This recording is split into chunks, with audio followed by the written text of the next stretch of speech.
दोस्तों नमस्कार। दोस्तों, इतिहास बनाया जाता है, इतिहास मिटाया नहीं जाता है। लेकिन अगर कोई यह मान ले कि इतिहास मिटाने को ही इतिहास बनाना है तो फिर क्या स्थिति हो सकती है, उसका पूरा नजारा भारत में देखा जा सकता है। और खास तौर से राजधानी दिल्ली में दौड़ती हुई गाड़ियां, उन गाड़ियों की पिछली सीट पर बैठा हुआ मरीज और मरीज के नाकों में लगी हुई ऑक्सीजन, यही वो परिस्थिति है जो कमोवेश दिल्ली के हर 10 में से 2 से 3 गाड़ियों का नजारा यही है। दिल्ली की सड़कों पर लॉकडाउन की परिस्थितियों में आपको सिर्फ 2 ही तरह के लोग दिखाई देंगे। एक, जिनके हाथों में सिलेंडर है। दूसरे, जो किसी तरीके से मरीजों को अस्पताल में भर्ती कराने ले जाना चाहते हैं। और जिन दुकानों में आपको भीड़ नजर आएगी वह मेडिकल की दुकान है। दवाई कहीं मिल नहीं पा रही, ऑक्सीजन की व्यवस्था कहीं है नहीं, वैक्सीन की परिस्थितियों से लोग अभी भी 2-2 4 हो रहे हैं। और इन तमाम स्थितियों में दिल्ली की सड़कों पर दौड़ते हुए ट्रक जिन पर ऑक्सीजन लदा है, दौड़ती हुई गाड़ियां जिनकी पिछली सीट पर मरीज बैठा हुआ ऑक्सीजन ले रहा है, और फिर ऑटो पर या फिर स्कूटर पर अलग अलग तरीके से ऑक्सीजन के सिलेंडर लेकर घूमते हुए लोग। ऐसी परिस्थिति दिल्ली ने कभी देखी नहीं थी। लेकिन यह परिस्थिति सिर्फ अस्पताल तक नहीं थमती है, बल्कि शमशान में भी इसी तरीके की कतार आपको नजर आएगी। तो एक सवाल आपके जहन में तुरंत आएगा, यह देश चला कौन रहा है? और अगर जो देश चला रहा है, क्या उसके जहन में यह सारी चीजें बिल्कुल नजर नहीं आती है? यकीन जानिए नजर आती है। सत्ता को ही माना जाता है कि जब भी दुनिया में कहीं से कोई माल आएगा तो उसके जरिए डिस्ट्रीब्यूट हो जाएगा, लेकिन दुनिया को भरोसा नहीं। और उसकी सबसे बड़ी वजह यह है कि इस देश में इस क्राइसिस के दौर में भी पॉलिटिक्स जमकर हो रही है। जो बीजेपी शासित राज्य हैं, जो करीबी सहयोगी हैं, उनको तो मदद पूरी मिल जाएगी, लेकिन जो विरोधी हैं, विपक्षी हैं, उनको जितना भी अलॉट किया जाएगा उस अलॉटमेंट से कम दिया जाएगा। और इसके लिए पहली स्थिति हाईकोर्ट के जरिए जिन बातों का जिक्र किया गया, हमको लगता है उसको दोहराने की जरूरत होनी नहीं चाहिए, क्योंकि दिल्ली को लेकर केंद्र सरकार ने ही जितनी निर्धारित की ऑक्सीजन दी जाएगी उतनी ऑक्सीजन दे पाने की स्थिति में भी वह क्यों नहीं आई, जबकि दूसरे बीजेपी शासित राज्यों में निर्धारित से ज्यादा उसने दे दिया। यह एक अलग सवाल या कहीं इससे जुड़ा हुआ सवाल। दूसरा बड़ा सवाल यह है कि जब हम इस देश के भीतर में दिल्ली की सड़कों पर गाड़ियों में जिंदगी और मौत को रेंगते हुए देखते हैं, तो दूसरा सवाल शुरू होता है कि इसी दिल्ली के बीचों बीच में राजा जी का बंगला, नहीं प्रधानमंत्री का बंगला क्यों तैयार हो रहा है, और उसको लेके इतनी अफरा तफरी क्यों मची हुई है। मजदूर रोज आते हैं, रोज वहां पर काम करते हैं। दिल्ली के ठीक बीचों बीच है, एनडीएमसी का इलाका है, ये उसके दायरे में ही आता है। दिल्ली को चलाने के लिए एक तरफ म्यूनिसिपल कॉरपोरेशन है, दूसरी तरफ एनडीएमसी है। जितने भी मिनिस्ट्रीज, जितने भी मंत्रालय, जितने भी कैबिनेट मिनिस्टर्स, जितने भी मंत्री, जितने भी वीवीआईपी रहते हैं वो एनडीएमसी के इलाके में रहते हैं। जितनी बड़ी शानदार इमारतें और महत्वपूर्ण इमारतें हैं वो एनडीएमसी के इलाके में आती है। वहीं पर यह कंस्ट्रक्शन चल रहा है। 1340 करोड़ रुपए इस पर खर्च होने हैं। उसको लेकर किसी भी हालत में रुकना नहीं चाहिए काम। यह एक परिस्थिति अपने तौर पर चल रही है। अब यहां से बात शुरू होती है, इस इलाके से जैसे ही आप बाहर निकलेंगे आपके जहन में एक सवाल होगा, मौत अगर ऐसे दिल्ली में रेंग रही है और सरकार का ध्यान उस तरफ नहीं है तो लोगों की क्या स्थिति होगी। अब आप कल्पना करने की शुरुआत कीजिएगा, क्योंकि सरकार के एक आंकड़े सामने आए। उसने बताया कि इस साल जनवरी से लेकर अप्रैल तक 1 करोड़ लोगों की नौकरियां गई हैं। जनवरी के महीने में तकरीबन 8.5 लाख, फरवरी के महीने में तकरीबन 18,60,000, मार्च के महीने में 70,000, अप्रैल के महीने में 73,50,000 नौकरियां चली जा चुकी है। बेरोजगारी का आलम यह है कि अगर कहीं पर कोई काम नहीं हो रहा है, किसी के पास पैसा आएगा कहां से और वो जिंदगी चलाएगा कैसे? और अगर इन परिस्थितियों से सरकार आंख मूंद चुकी है तो होगा क्या? होगा क्या, अब जरा सुनिए।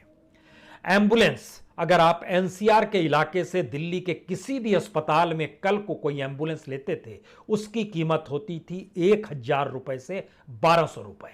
एम्बुलेंस को 1,200 रुपए दीजिए, वो दिल्ली के किसी भी अस्पताल में, वो नोएडा का इलाका हो सकता है, वो ग्रेटर नोएडा का इलाका हो सकता है, वह दूसरी तरफ गाजियाबाद सटा हुआ है, या गुड़गांव का इलाका हो सकता है, या फरीदाबाद का इलाका हो सकता है। इन तमाम जगहों से 1200 रुपए में एम्बुलेंस के जरिए आप पहुंच सकते थे दिल्ली के किसी भी अस्पताल में।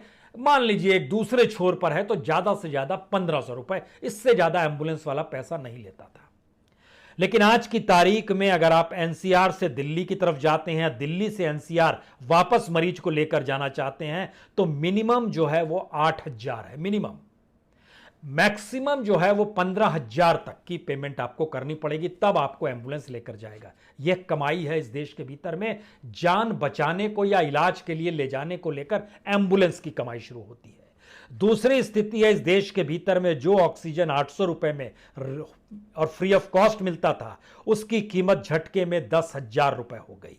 वह भी बढ़ती जा रही है अलग अलग जगहों पर। लखनऊ में 58,000 में भी है, और खाली रिफिल जो मिलता है उसकी भी कीमत लगभग 70,000 है, जो डॉक्यूमेंट्स बतला रहे हैं। खाली सिलेंडर भी आपको 70,000 में मिलेगा। 58,000 में आपको जंबो सिलेंडर मिल जाएगा जो 4 घंटे से लेकर 24 घंटे तक चलेगा। 35,000 में आपको छोटा सिलेंडर मिल जाएगा जिनकी कीमत कल तक 1,000 रुपए नहीं थी, आज इतनी ज्यादा कीमत हो चली है। तीसरी स्थिति है जो बेड को लेकर, जो शमशान घाट में लाइन को लेकर। उससे पहले हमें लगता है एक चीज और जानिए, एक दवाई है रेमडेसिविर। इस दवाई को लेकर अभी तक यह था कि इसकी ब्लैक मार्केटिंग हो रही है, लेकिन अब यह स्थिति धीरे धीरे आ गई कि अब ब्लैक मार्केटिंग तो हो ही रही है और मनचाही कीमत वसूली जा रही है। एवरेज कीमत इसकी 3,000 रुपए है, लेकिन जो कीमत वसूली जा रही है वह लगभग 12,000 से शुरू होती है, और आपकी जरूरत और आपकी कीमत जो भी होगी उसके हिसाब से ये बढ़ती चली जाती है, और बढ़ते बढ़ते ये हो सकता है कितनी भी हद तक जा सकती है। 3,000 रुपए के रेमडेसिविर की कीमत हो सकता है आपको 25,000 में मिले। लेकिन बात है कि अब दिल्ली के बाजार में ये नकली रेमडेसिविर भी आ गया है।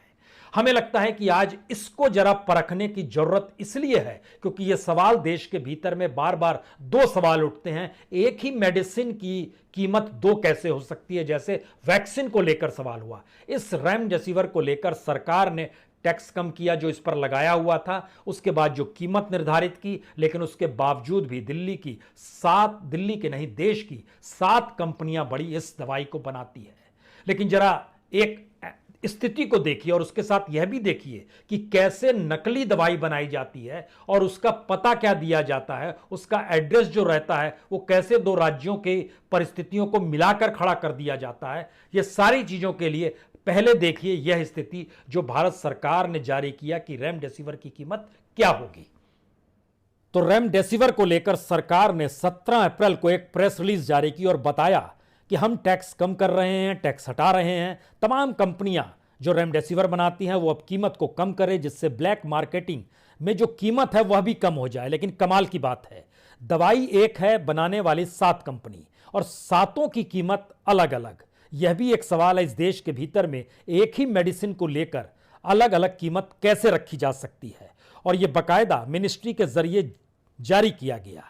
लेकिन सवाल इतना पर नहीं था कि जो कीमत है उससे भी 1000 गुना ज्यादा कीमत में दवाई दिल्ली के बाजार में बिक रही थी, उत्तर प्रदेश में बिक रही थी, देश के अलग अलग हिस्सों में बिक रही थी, क्योंकि इसे जान बचाने वाली मेडिसिन माना गया। और इस जान बचाने वाली मेडिसिन का ही नकली रूप भी सामने आ गया, और इसमें हर चीज का जिक्र था, लाइसेंस नंबर था, मैन्युफैक्चर डेट थी, और जो एड्रेस भी दिया गया था वह भी एड्रेस कमाल का एड्रेस था। उसमें जो प्रिस्टाइन लाइफ साइंस थी, यह तो सिक्किम की एक कंपनी चलती है वहां पर, लेकिन जो एड्रेस था A229 PIP DIC और ये सारी चीज़ों जो थी, इंडस्ट्रियल स्टेट मिल्लापुरम, ये दरअसल पुडुचेरी से उठा लिया गया। क्योंकि जब हमने खोजबीन शुरू की तो 2 कंपनियों के नाम ऐसे मिले जिसको मिलाकर इस नकली दवाई की एड्रेस को लिखा जा सकता है। यानी भारत सरकार ने कभी ध्यान दिया ही नहीं कि उसकी अपनी एजेंसी क्या काम कर रही है। इन 2 कंपनियों के नाम भी देख लीजिए आप, ये 2 अलग अलग कंपनियां हैं, एक पुडुचेरी की है, दूसरी सिक्किम की, और दोनों को मिलाकर बना दिया गया। तो कैसे देश किस रूप में चल रहा है उसकी पूरी तस्वीर ये आंखों के सामने रेंगने लगती है। इन तस्वीरों को देखकर लगता है वाकई कोई सरकार चला रहा है या नहीं चला रहा है। तो रेमडेसिविर का पूरा कच्चा चिट्ठा आपके सामने है, लेकिन अब इससे बात एक कदम और आगे बढ़ाइए। जैसे ही आप प्राइवेट अस्पताल में पहुंचते हैं वहां पर 5 लाख रुपए आपसे जमा करा लिए जाते हैं। हम आपको सारी दवाई दे देंगे, आपको ना ऑक्सीजन लाने की जरूरत पड़ेगी, ना रेमडेसिविर लाने की जरूरत पड़ेगी, ये सारी जिम्मेदारी हमारी है, लेकिन इसके लिए आपको 5 नहीं 10 लाख रुपए देने होंगे। कुछ जिम्मेदारी आप लेंगे तो आपको 5 लाख रुपए देने होंगे। यह अस्पतालों की परिस्थितियों के बीच में दिल्ली के भीतर में इलाज चल रहा है। दिल्ली और एनसीआर के इलाके में यह इलाज की परिस्थितियां हैं।